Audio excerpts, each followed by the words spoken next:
Hello again and welcome to Snow Country Stories Japan. I'm your host, Pt.2, and this is a podcast all about life and travel in Japan's legendary Yukiguni. This is the second half of my chat with Dan Solo of Snowball Japan. Dan and his wife Andy own and operate multiple ski properties in Nagano, and in the first half of the interview, released a week ago, Dan detailed how he and Andy discovered Japan, fell in love with the snow country, and set themselves to open their own ski lodges here. As discussed, one chalet has since grown into multiple properties in Marurao, along with Tangaram and nearby Shikokogen, as we discuss in the second half of the interview you're about to listen to. Needless to say, if you've not listened to the first half of our chat, stop now, go back and listen. In this chat, we also go into deeper conversation about the ski resorts in the area and Dan's tips as to what to look for anyone thinking of setting up a ski lodge or ski business in Japan. For more information, visit their website snowballjapan.com or alternatively search snowballchalet.com and you can find them on Instagram and Facebook. The podcast is also on Insta and Facebook. Just search Snow Country Stories Japan. And of course, I'd love for everyone listening to take the few seconds it takes to rate the podcast on the app you're listening on and make sure you're subscribed and receiving automatic downloads or notifications of new episodes. Sharing the episode with friends and family is also a massive, massive help. The second half of our chat leads in with a few minutes of what you heard at the end of the first half. I really, really enjoyed my time with Dan and all aspects of our conversation. Let's dive in.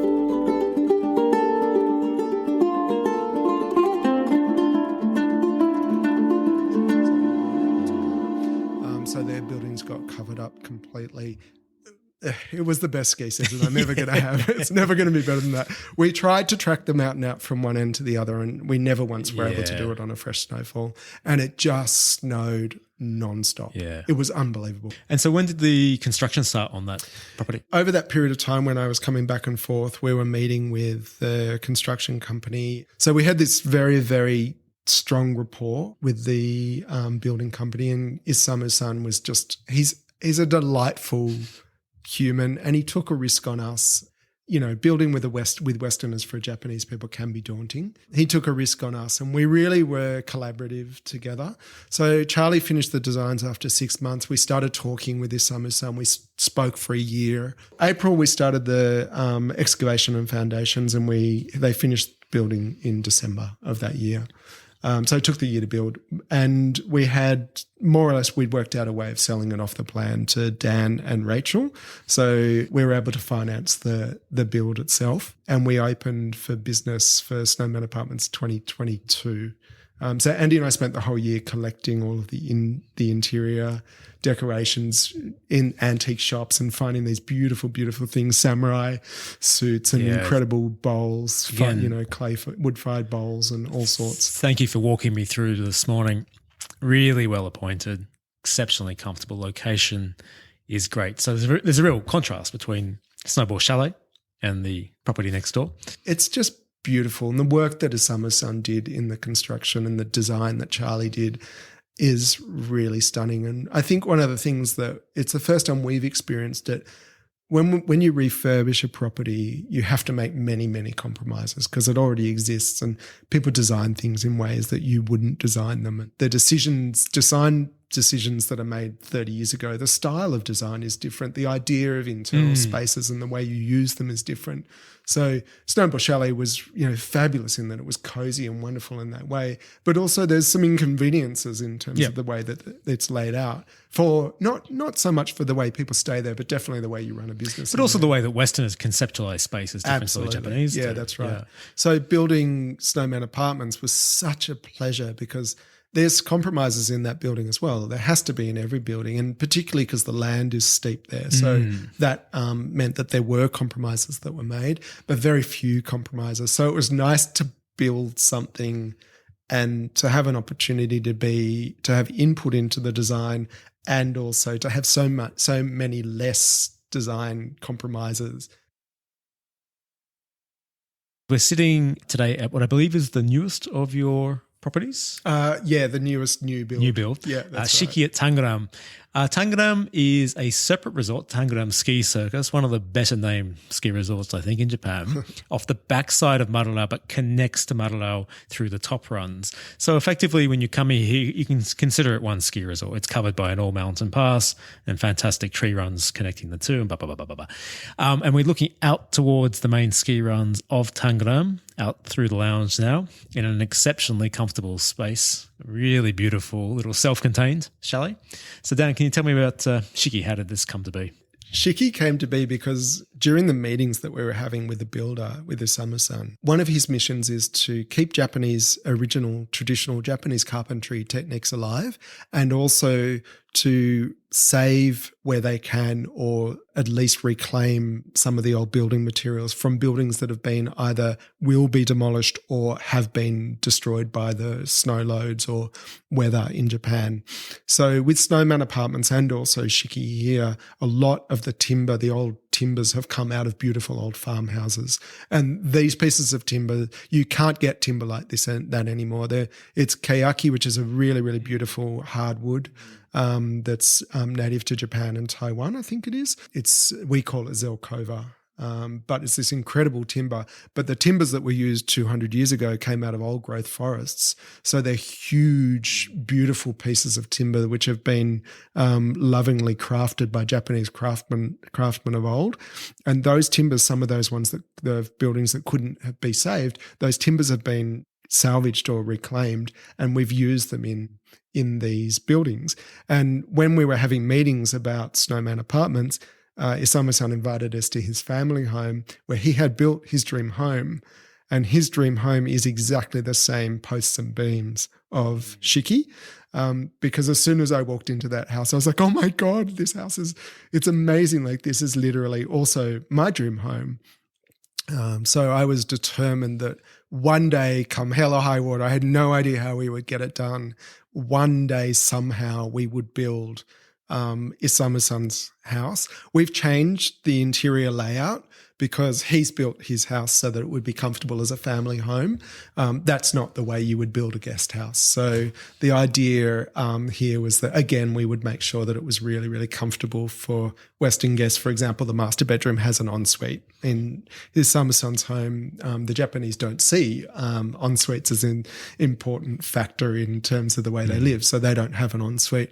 The laundry space is really, really usable here. We've got a walk-in pantry where they didn't have a walk-in pantry. We used, because obviously we're in a much snowier region. He's down in Obuse, which is another fabulous town in the region, but he's down in Obuse. They get way less snowfall, and they're not all about skiing and snowboarding down there. So we had to have a drying room and a genkan, which wouldn't get snow in it when you open the door, and those things. So there's been some small design changes, but there's almost no design compromise here.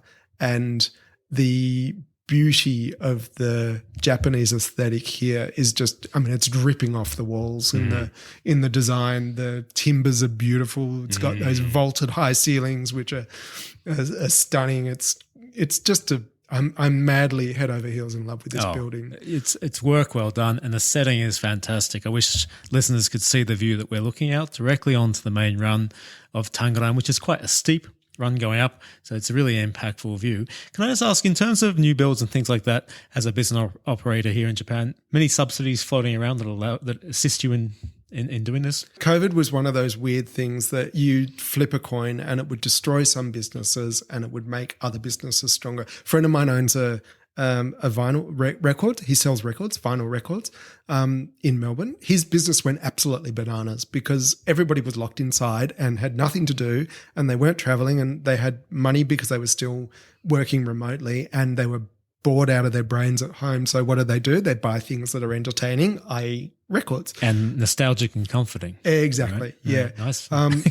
For in our instance, we had set up the business, as I said earlier, that was really a very Japanese business. So it's a Japanese company, and the Japanese government recognized that things like COVID were very risky for Japanese businesses in terms of their ability to weather a storm or whatever it might have been. And they had an idea, or they released a subsidy that was about making businesses more resilient. And the business that they made, the way they decided to do that was that a business would create a new part of their business that was doing something new or different. So in our case, we had a ski lodge that was a high service model, high touch, lots and lots of energy goes into it, and all of the guests are in the ski lodge together. And then the idea of this business is that it was a ability to have self-check-in, self-contained, one group at a time, not vulnerable to something like COVID or a pandemic, and would be a change in the business in that way. And Andy, I think I said earlier that she'd been in the philanthropic industry. So a large part of her career has been 20 years she's spent in the philanthropic industry, primarily raising money or granting money to disadvantaged youth in Australia, mostly in the Indigenous Australian community. But one of the things that she was really, really fabulous about is that she understood the way grant subsidies and applications work. And I think that's, from her perspective, or at least what she's told me, that's very, very universal across the bounds of countries and cultures. So she went on a very deep dive into just exactly what it was that makes the Japanese government tick and what they're trying to achieve in terms of tourism and long-term, and also how they're trying to make it so that businesses have a community element and give back to the community and whatnot. And she wrote a subsidy application for us for this building, which included, employment opportunities for Japanese people and an increase in helping Japanese companies to be able to bring foreign tourism or domestic tourism into the region. It's part of the reason why we chose this block of land as well, because we sit next to the 18th hole of the Tangram golf course. So it had a very, very bright future in terms of that side of things. And of course, that also meant that it was eligible for that subsidy. And that subsidy paid for an enormous chunk of the building cost of this. So Andy and I scraped together all of the money that we had that was remaining and put it towards this project and also the subsidy, and that's how we were able to get it across the line. And also where we're located, well, as you mentioned earlier, Marurau, one of the things you said attracted you to Marurau was that really its proximity to a range of ski resorts in this area. And being on the backside here at Tangram, we're getting quite close to the ski resorts of Myoko, which we covered in recent episodes, a little bit chatting with Liam, and in depth chatting with Billy Halloran, who operates the Greenhouse Myoko over there. So I think that's one of the real attractions of the properties that you have here, Dan, is it opens up the option of not just doing Marurau, for example, but doing a range of ski resorts while you're here. So can you talk to me about that? I mean, which are the ski resorts that you rate in this area, and how do you go about getting yourself from one to the other? Yeah, for sure. I think one of the things that we knew was that Marurau was the geographic centre of 10 ski resorts, or it's probably more than 10 actually, but it was like right smack bang in the middle of this really, really fantastic skiing region in Japan in the northern Nagano Alps. What we have since been able to enjoy is skiing at multiple ski resorts, all of which have their own quirks and fabulousness, and some of them are not so good as well. But Myoko from here is only 15-minute drive. Marurau, if you drive to Marurau instead of skiing to Marurau, is 10 minutes. From Marurau to Nozawa is 40 minutes. From Marurau to Kijimadaira is 25 minutes. From Marurau to Shiga is 50 minutes. And that's why we bought at Yukimi, because that's at the bottom of the Shiga range as well. And then you've got Togashi, which is this fabulous, fabulous ski resort with a beautiful town. Yeah, so I live very nearby Togashi, and Togashi Ski Resort is effectively my local. Oh, that's your local. Yeah. Go there a lot. One of the more picturesque ski resorts. It's not big, but very picturesque. It's got some nice black runs. They're quite short, this is the thing, but they're steep. So it's a great resort. If they opened up the trees a bit in Togashi, you'd have a real winner there. But the combination of, as you say, the proximity to the shrines, a beautiful area of Nagano. So I really rate doing a weekday, especially if the snow's been good, doing a weekday in Togashi, you're going to have the whole resort to yourself. There's very few people there. Oh, definitely. And you got Tagari Onsen as well, which is on the Marurau range. the same range that Matarao's on, Tagari Onsen, which is also another one of those ski resorts where you can ski all day long and ride fresh powder. It's really an incredible ski area, this area. And do you facilitate that by providing vehicles to your guests?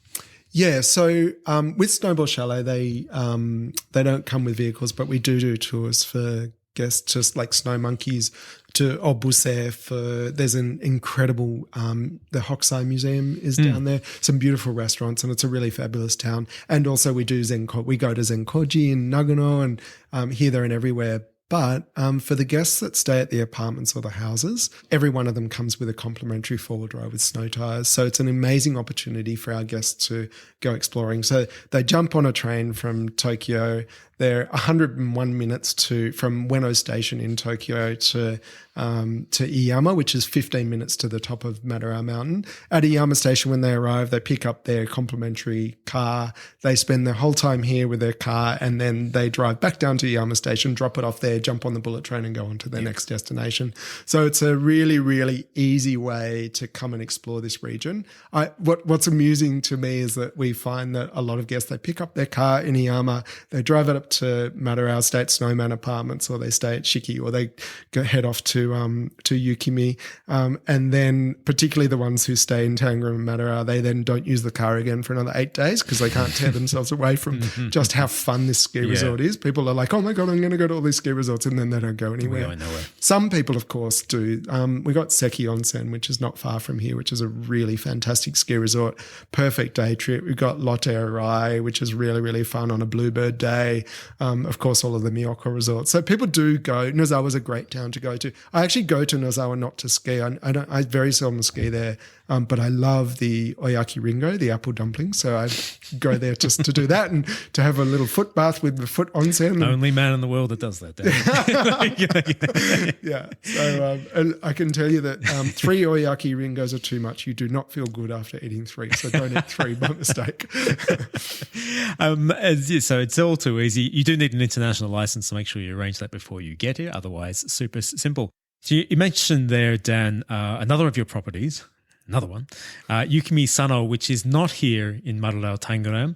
It's over nearby Shigakogen, the largest of Japan's ski resorts. Also a ski resort we've covered on the podcast. I think if you go back to episode 13, where I talked to Rebel of Shiga International Ski School, we spoke all about Shiga, fantastic resort. Can you tell me about Yukimi Sano? One of Andy and my dreams has been to contribute to the protection of something that was a traditional Japanese property that most likely would have died. And we looked for quite a long time. And after we'd been here for a couple of years, we discovered the property that we've now called Yukimi. It didn't have a name previously, but we've called it Yukimi, which means view of snow. And it was a 160-something-year-old Japanese traditional house, which was actually built for a famous artist's wedding. And attached to that was also a residence, which is somewhere around 100 years old. It was built after. And also a kura, which is a rice store, and also a traditionally built Japanese warehouse as well on that land. It's quite a big block of land. So it had the four dwellings on the land. We found it and we fell really in love with it. It's an incredibly charming property. It had been cared for, in that the family that owned it, they didn't live there. They lived in Tokyo for the last 100 or so years, but they had really cared for the property. It was sort of their holiday house or their summer getaway from Tokyo to come into the cooler regions of the alpine regions of Japan. So the garden would once have been a very, very spectacular Japanese garden. It had since been cared for in that it wasn't let go to rack and ruin, but it also wasn't kept in its former glory.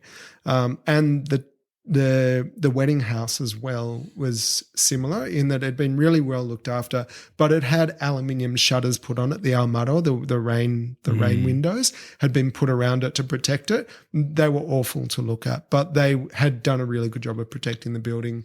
The residence itself was horrible inside, but it had all the bones of a very beautiful building. It was post and beam construction and it had shikui walls and whatnot. So we knew that it could be restored in a way that would be really sensitive and also make for a really amazing cultural experience for our guests as well. So we then went into 2 years of negotiations to buy the property. The family was very, very nervous about selling the property because they wanted the legacy of the property to continue. We were really, really lucky in that they had other offers to buy the property, to sell the property. We were very fortunate to have had the opportunity to buy the property. And what was amazing was that the family in the Kura, in the rice store, more than 100 years of family heirlooms and trinkets were left in there by the family. And the family existed now of two brothers and a sister. They were in their 80s. And they could no longer really take care of the property, and the family, their children and their children's children no longer wanted it. They weren't using the property anymore. So it was time to let it go. So our idea was to restore the property, restore the garden, and also take those trinkets and family heirlooms and display them within the property, sort of as a homage to the history of that family in the property itself, so in context. So we were very fortunate after 2 years of negotiations and talking and sort of forming a relationship with these people. They kindly chose to sell it to us. And then we spent the next year refurbishing the property and replacing those aluminium shutters with double glazing, and we insulated it.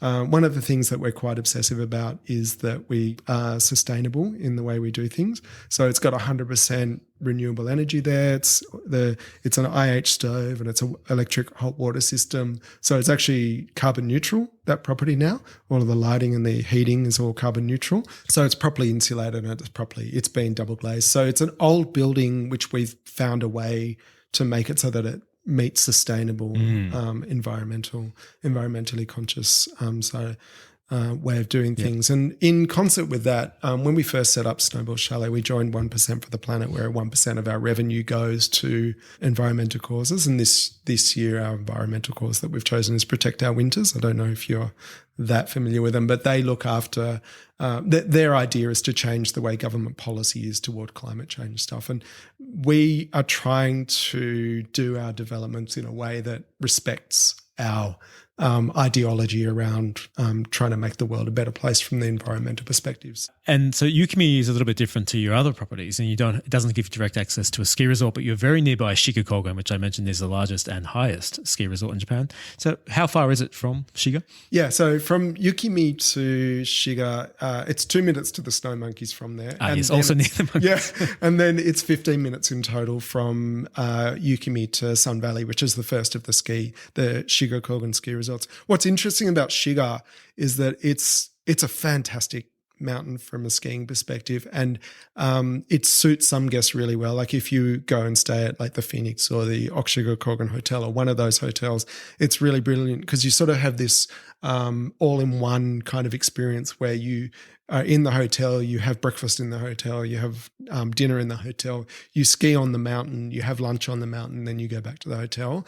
But it doesn't have a village atmosphere in Shiga Kogen. So I was initially very apprehensive about buying a ski property not on a ski resort. But one of my friends who loves Shiga stays in Yamanouchi instead of on Shiga. And when I spoke to him, why are you staying in Yamanouchi? He's like, oh my God, the restaurants in Yudanaka and Shibu Onsen are fantastic. And you've got the onsens there, and they're both really lovely towns. That's why we like to stay there. And then we just go wherever the snow's good the next day. If it's Shiga or Nozawa or Kijimidara or Madarao, they're all close by anyway. So we just hire a car and we go there. So that's sort of what gave us the confidence to go ahead with Yukimi, buying a property at the bottom of the ski resort as well. But the other thing is like Yukimi, like being 2 minutes from the Snow Monkeys, it's an amazing location. And then you've got the Shiga Kogen Brewery there, you've got the Sake Brewery, you've got all the restaurants, you've got the beautiful towns of Shibu. It's a hop, skip and a jump from Nagano. It's really close to all the hiking in the national park. Yeah, that's exactly right. Yeah. And in the summertime, I mean, that whole region is amazing.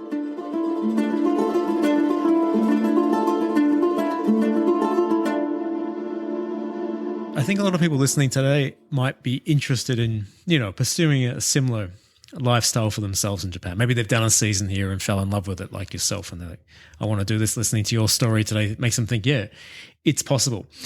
So what advice would you have to give to anyone who's listening to this thinking, how do I make that first step? What do I do? I think there's sort of like two ways that you can do it. You can do it the way Andy and I did it. what we've noticed is that there's other people that have sort of done what we've done, in that they've bought the ski property, but they kind of haven't moved their lives here in the same way. It seems like those businesses, they still can have success, but they don't have anywhere near as much success as the people who have really moved their whole lives over, like us. Matarao Mountain Lodge, Market Matarao Mountain Lodge is a really good example of that. Like, that business is fantastic. It's provides such an amazing experience for their guests, and is successful as well. I think looking at the way some of the other ski businesses are set up, where people are still really, really focused on their lives in Australia or America or Europe or wherever it is that they've come from, it doesn't seem to give as much joy to those people. So what I would recommend to people is have a really careful think about what you want out of life. If you're looking to have a real proper change in your life and you wanted to do something like what we've done, it's absolutely doable. But I think it works best when you're really committed to that, changing your life in a really significant way.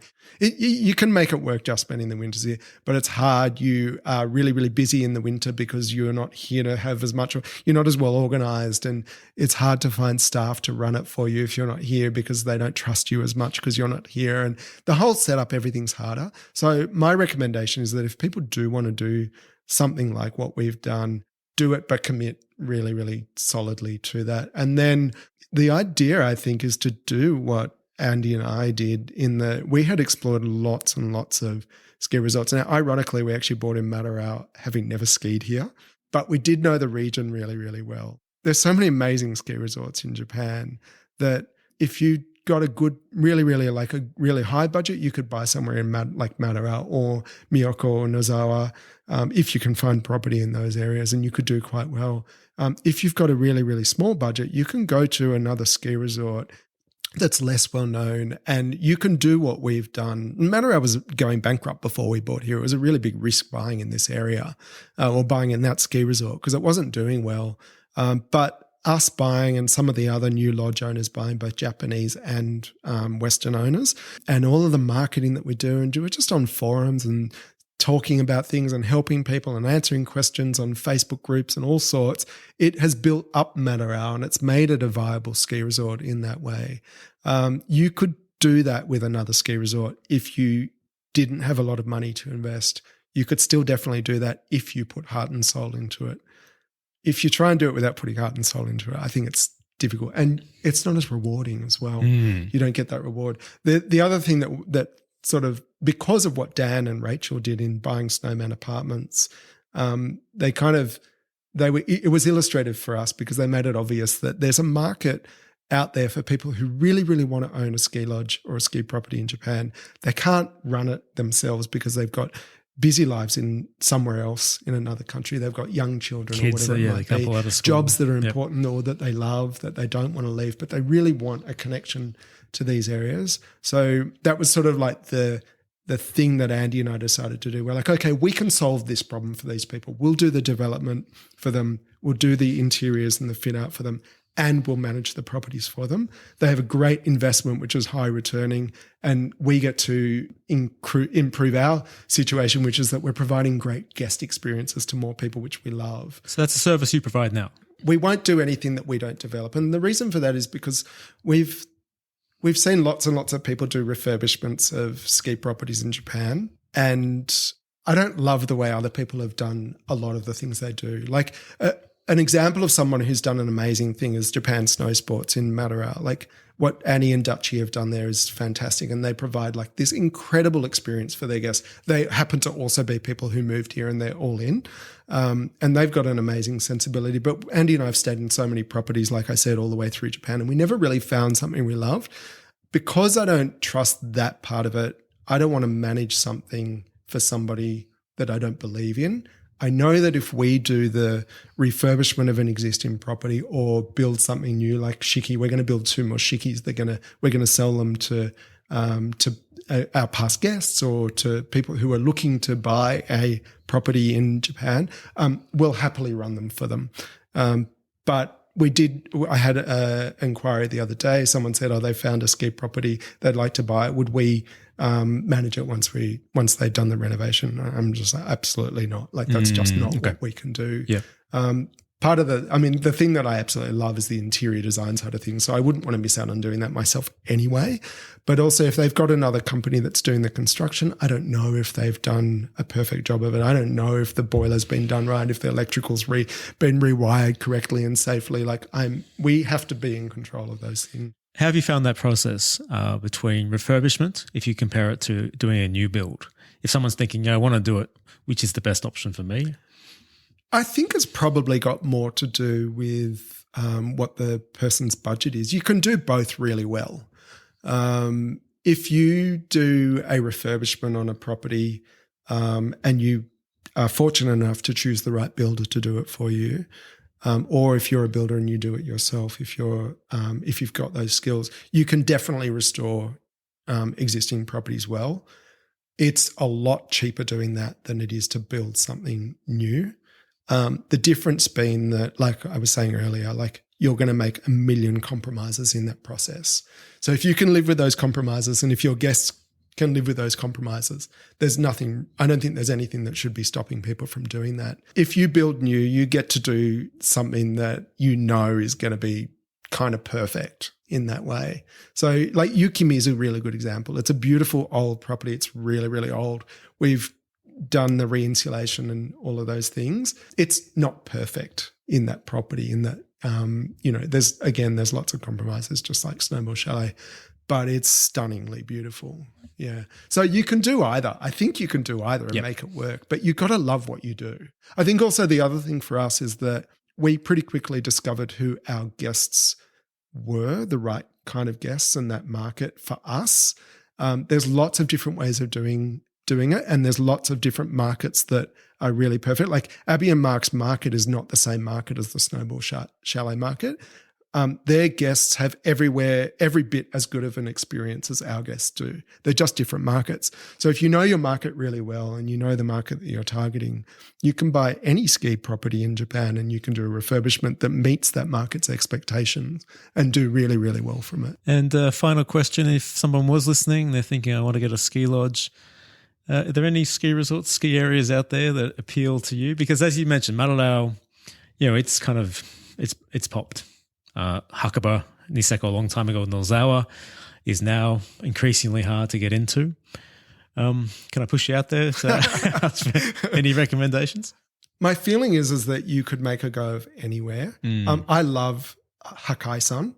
So Hakai-san is in Niigata, about 40 minutes drive from Ichigo-Yuzawa station. I think you could also go to Hakuda, Gero Kogen, those ones as well. But the further away from a bullet train station or a Shinkansen, the further away from that you get, the harder it will be to market it, particularly to families.